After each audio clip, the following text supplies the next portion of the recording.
Rio, um passeio pela história, com Milton Teixeira.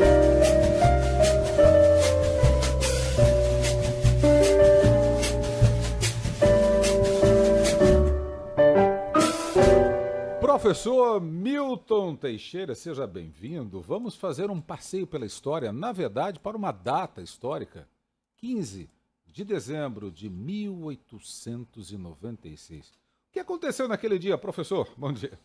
Bom dia, dona, bom dia, Mário, família Band, queridos ouvintes. Olha, no dia 15 de novembro de 15 de dezembro de 1896, surgiu uma das instituições mais notáveis da cultura brasileira, que foi a Academia Brasileira de Letras.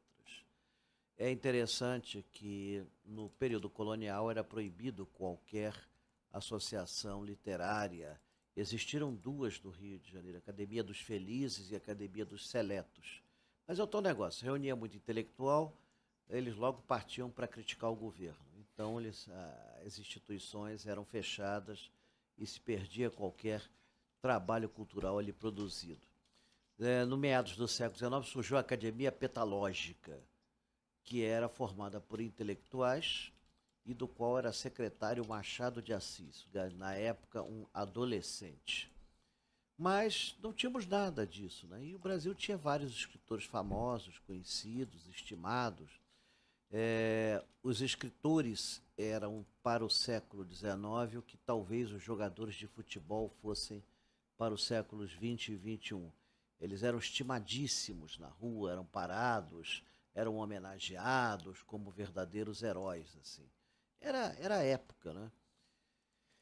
Machado de Assis, sempre que saía do trabalho, ele percorria a Rua do Ouvidor e encontrava com os intelectuais nas livrarias, na Garnier, assim, e eles organizavam assim uma espécie de uma panelinha, de um almoço no sábado, e tiveram a ideia de fundar uma associação intelectual semelhante à que existia em Paris, que era a Academia de Letras de Paris, da França.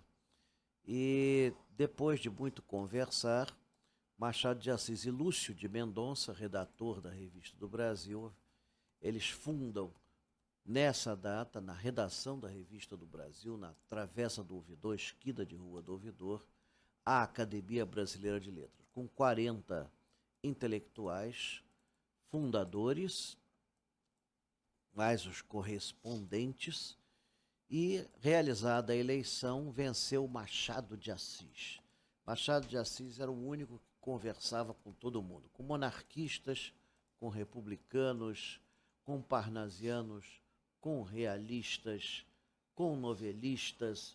Então, era o único que tinha trato com tudo e era respeitadíssimo. Machado, na época, já era a nossa maior contribuição à cultura literária nacional. Ele já era o campeoníssimo de vendas, os livros dele eram disputados, as conferências eram respeitadíssimas. Então, e olha bem, nasceu no Morro, só fez o primeiro grau, falava 5 idiomas que aprendeu sozinho, era gago e curou a gagueira, ele próprio, e era epilético em último grau. Então, você vê, Machado de Assis, Joaquim Maria Machado de Assis. Formada a academia, é interessante observar que eles não tinham sede.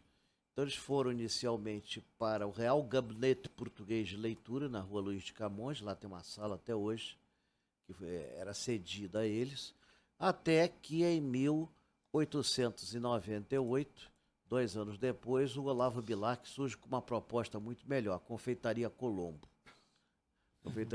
O Olavo Bilac, ele lanchava na Confeitaria Pascoal. A Confeitaria Pascoal botou um ventilador de teto que esfriava a comida, ele ficou furioso. Não volto mais nessa porcaria. Aí foi na Colombo.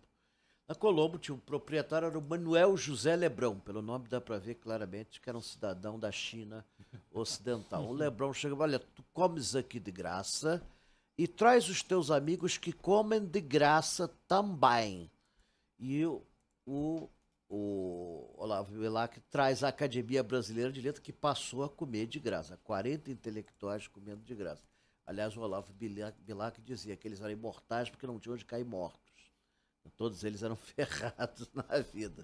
Na época, ser escritor não dava dinheiro. Até o mesmo Machado de Assis, que morava numa casa boa, era a casa de aluguel, assim, era uma coisa assim, não mais. Mas vai ser a sede provisória da Academia Brasileira de Letras. E até hoje você vai na Colombo, tem lá o folheado predileto do Machado de Assis. Você tem o camarão empanado, que era o predileto do Olavo Bilac, só mais o gosto do Olavo Bilac. Então, e era assim, e a Colombo ganha muito com isso, porque cada intelectual atraía uma verdadeira legião de admiradores que eram pagantes, né? Que eram pagantes. E as posses eram na Colombo, era tudo assim. Somente aquele bonito edifício, aquele bonito palacete foi feito para a exposição do centenário da independência do Brasil, o Petit Trianon, e construído com materiais nobres, ele foi depois doado à Academia em 1923 e cedia à Academia até os dias de hoje. Então, sendo que o prédio moderno já é obra mais recente e que tem ali um escritório. Se você entrar no prédio, você vai ter uma descoberta interessante. Eles têm um centro cultural dedicado a Machado de Assis, com todo o interior da casa do Machado de Assis montada, com móveis, cadeiras e tudo. Eles recuperaram todos os objetos. A casa não foi possível porque, num rasgo de imbecilidade nacional, deixaram ela ir abaixo em 1973. Então, 73, que ele já era uma figura nacional. Então, mas eles recuperaram todos os objetos, montaram a casa dele, dentro dali. Você tem com computadores, você tem acesso a toda a obra de Machado de Assis, quer a publicada, quer a manuscrita, e é muito interessante. Ele era um eterno insatisfeito. Para você ter uma ideia, ele reescrevia o mesmo texto 100 vezes.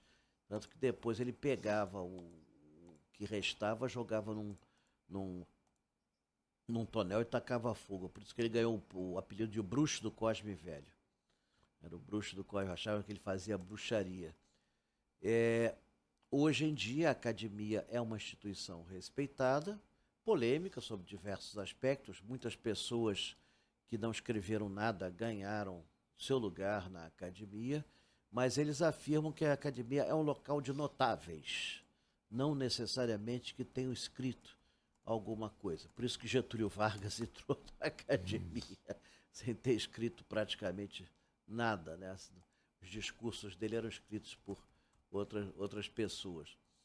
E como também Ivo Pitangui e outras figuras assim, que não são propriamente figuras literárias, são famosos nas suas atividades, foram famosos nas suas atividades, mas não como intelectuais e literatos.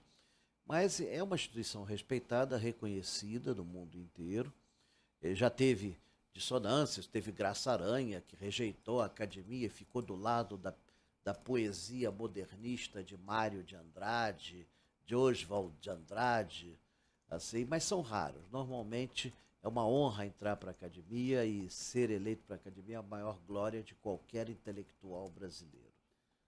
Professor, tá aí, olha, a gente podia até pensar em, professor, um passeio, né? Um passeio. Sim. Aliás, em falar em passeio, professor. Agenda. Agenda, professor. Como está a nossa agenda? Bom, a agenda está pequena para dezembro. Ontem, finalmente, eu tive alta de um estiramento que eu tive na perna. Caramba. Sim. Eu estava sem poder andar. Meu fisioterapeuta, Paulo César Nunes Júnior, ele conseguiu me botar em pé. E amanhã eu vou fazer Floresta da Tijuca. Opa, professor. Sim, na brutalidade, no heroísmo. Muito bom. E é aberto esse passeio, né, professor? É aberto, é o nosso passeio da Band, né? Vai ser o passeio de encerramento e vai marcar o meu renascimento, porque eu fiquei praticamente uma semana sem poder sair de casa. Puxa, então vai ser ótimo, vai ser muito bom. E amanhã, às 9 horas da manhã, na Praça Afonso Viseu, se você chegar para o taxista ou para o motorista de ônibus, se o ônibus passa na Praça Afonso, ninguém vai dizer. Não passa de jeito nenhum. É Pracinha do Alto. Pracinha do Alto. Pracinha do Alto, Praça Afonso Viseu, e vamos fazer a Floresta Tijuca, vamos até o restaurante Os Esquilos, vamos conhecer um pouco da natureza, das histórias da floresta que foi reconstituída, dos escravos que ali trabalharam, das ruínas que foram pesquisadas, das pessoas que conseguiram salvar aquela área verde para o Brasil e para o mundo, que é uma prova de que quando o homem quer, ele consegue. O Brasil fez a maior recuperação de uma floresta tropical no planeta Terra.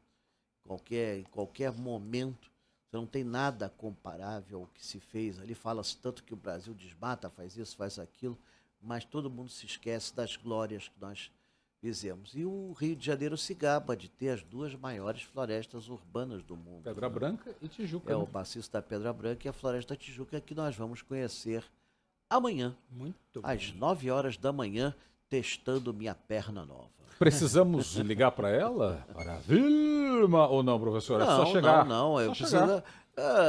É um passeio da Band. Se quiser ligar para a Vilma, é um prazer desejar Feliz Natal. 0800, já é só chegar. Então não diga tem o telefone. Já é. 98860-0480. Repita. 98860-0480. Obrigado, Ou professor. 2527-9129. Agora vem uma novidade. Também não acabou não, hein? Rapidinho, A Ilha professor. Fiscal nos chamou. Opa! Nos chamou. Passeio Vamos incrível fazer foi, hein? passeios regulares à Ilha Opa, Fiscal olha, boa, com professor. palestras. E algumas delas virá o próprio Dom João, Que Dom Pedro beleza, hein? II e outras figuras históricas estarão presentes. 2024, agenda 2024, cheia. agenda Semana que cheia. vem ele conta mais, foi só um spoiler. Agenda cheia e barriga cheia. Chegou a sexta da Band e já está sendo Que consumida. beleza. Valeu, professor. Abraço. Bom final de semana e bom passeio amanhã, professor. Obrigado.